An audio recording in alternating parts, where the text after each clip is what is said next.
विनायक जी की कहानी। एक सास बहू थी। सास उसकी बहू को खाना नहीं देती थी। बहू रोज नदी पर जाते समय घर से आटा ले जाती, नदी से पानी लाती, आटा गूंथती, पंसारी की दुकान से थोड़ा गुड़ घी खरीद लाती और शमशान की चिता पर रोटी सेकती। रोटी चूरकर घी गुड़ डाल चूरमा बनाती, पास ही मंदिर में विनायक जी की पूजा करके भोग लगाती और फिर खुद खा लेती। ऐसा बहुत दिन तक चलता रहा।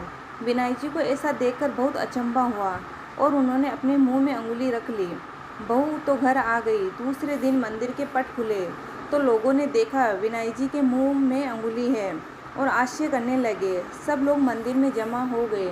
वह कहने लगे कि जो कोई विनायक जी के मुंह से उंगली निकलवाएगा उसे इनाम दिया जाएगा। सभी ने अपनी अपनी कोशिश की पर कोई फ़ायदा नहीं हुआ। बहू ने अपनी सास से कहा, मैं कोशिश करती हूँ। सास बोली, इतने बड़े बड़े कुछ नहीं कर सके, तुम क्या करोगी? पर बहू ने कहा, मैं विनायक जी के मुंह से अंगुली निकलवा दूंगी।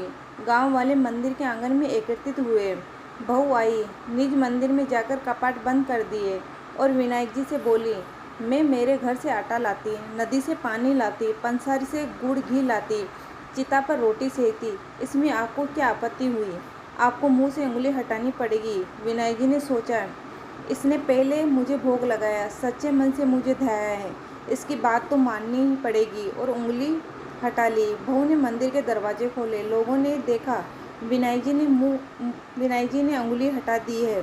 गांव वाले कहने लगे, बहू तू क्या जादू टोना करके आई जिससे विनायक जी ने उंगली हटा दी?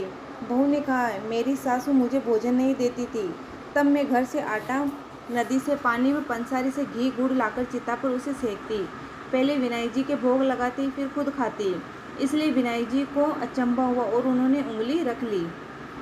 अब अंगुली हटा दी है। जैसे विनायक जी ने बहू से प्रसन्न होकर उसका मान बढ़ाया, वैसे सभी पर कृपा रखे। जय विनायक जी महाराज की जय हो।